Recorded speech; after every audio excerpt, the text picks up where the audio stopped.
भवानि त्वं दासे मयि वितरदृष्टिं सकरुणाम् इति स्तोतुं वाञ्छन् कथयति भवानि त्वमिति यः तदैव त्वं तस्मै दिशसि निजसायुज्य पदवीं मुकुन्द ब्रह्मेन्द्र स्फुटमकुटनीराजितपदां त्वया हृत्वा वामम् वपुरपरितृप्तेन मनसा शरीरार्धं शम्भोर् अपरमपि शङ्के हृतमभूत् यदेतत्त्वद्रूपं सकलमरुणाभं त्रिनयनं कुचाभ्यामानम्रं कुटिलशशिचूडालमकुटं जगत्सूते दाता हरिरवतिरुद्रः क्षपयते तिरस्कुर्वन्नेतत् स्वमपि वपुरीशस्तिरयति सदा पूर्वः सर्वं तदिदमनुगृह्णाति च शिवः तवाज्ञाम् आलम्ब्य क्षणचलितयोर्भ्रूलतिकयोः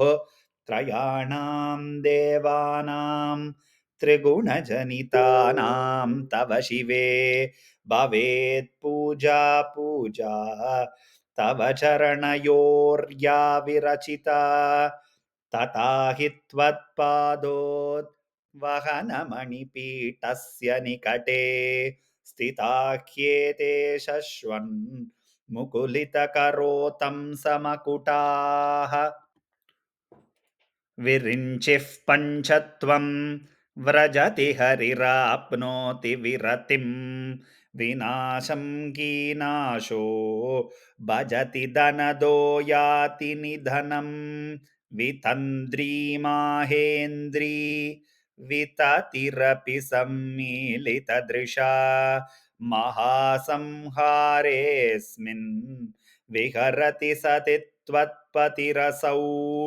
जपो जल्पशिल्पं सकलमपि मुद्रा विरचना गतिः प्रादक्षिण्य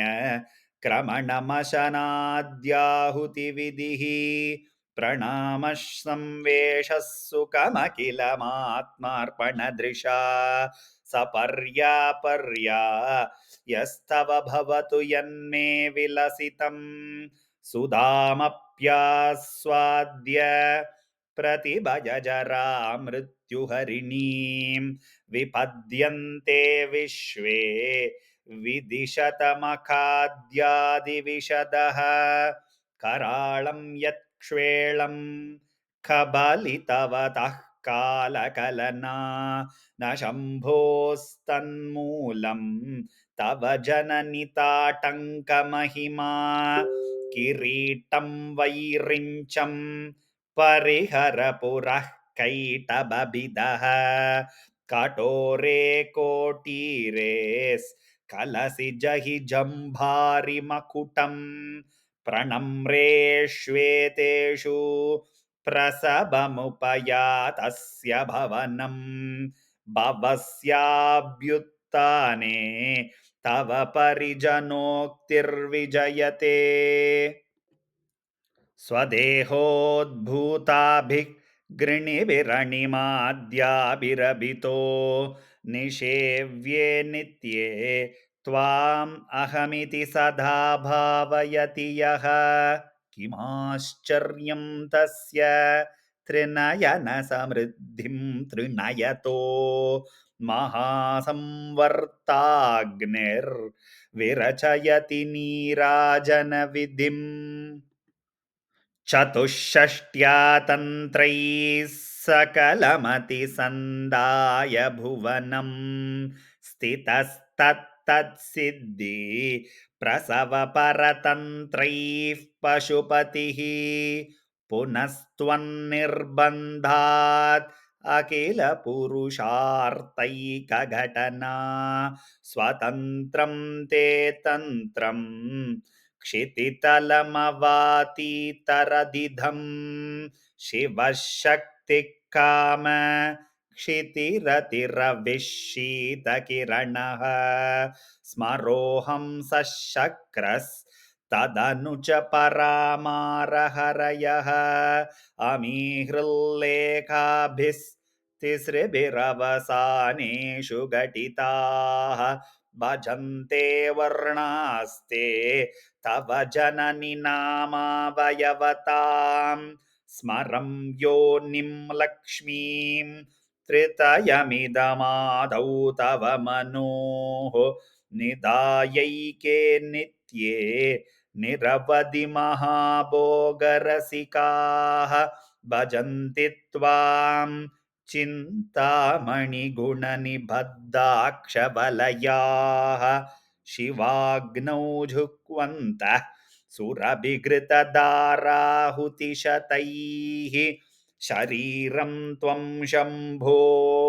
शशिमिहिरवक्षोरुहयुगं तवात्मानं मन्ये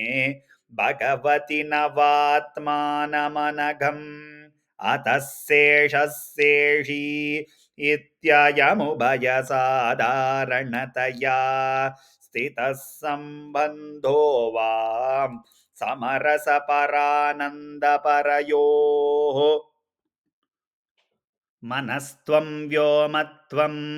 मरुदसि मरुत्सारतिरसि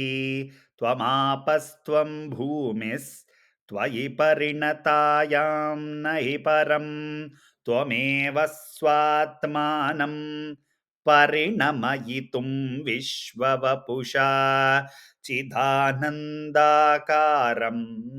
शिवयुवतिभावेन बिभृशे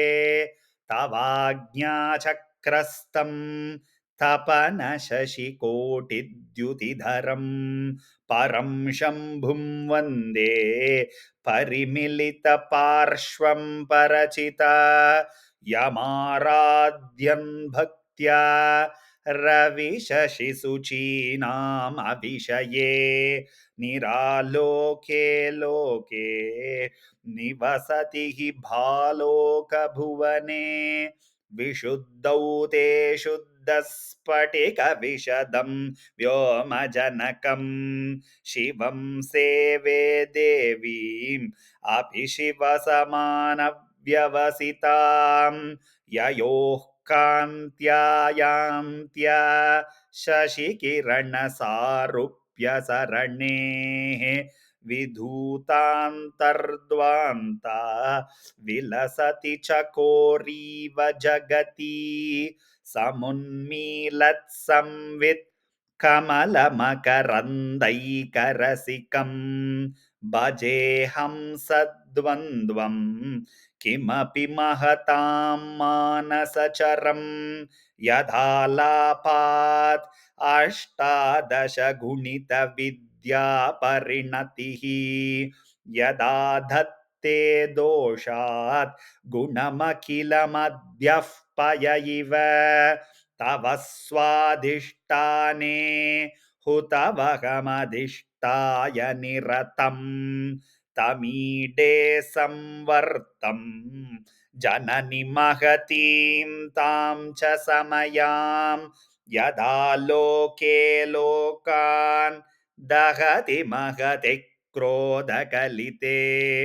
दयार्द्राया दृष्टिः शिशिरमुपचारं रचयति तटित्वन्तं शक्त्या तिमिरपरिपन्तिः स्फुरणया स्फुरन्नानारत्नाभरण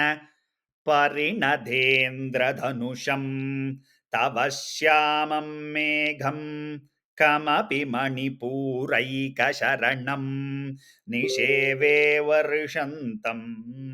हरमिहिरतप्तं त्रिभुवनं